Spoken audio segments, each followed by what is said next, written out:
Saveza antifašista i boraca Narodno-oslobodilačkog rata Tuzlanskog kantona ukazali su danas na opasnost djelovanja neonacionalističke organizacije Bosanski pokret nacionalnog ponosa.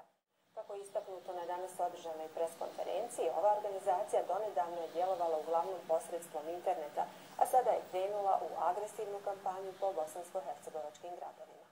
Aktivisti Bosanskog pokreta nacionalnog ponosa ne kriju da im je Republika Srpska mrska. Uoči Dana Republike lijepili su plakate i kačili transparente uvredljivog sadržaja po Sarajevu i niko nije reagovao.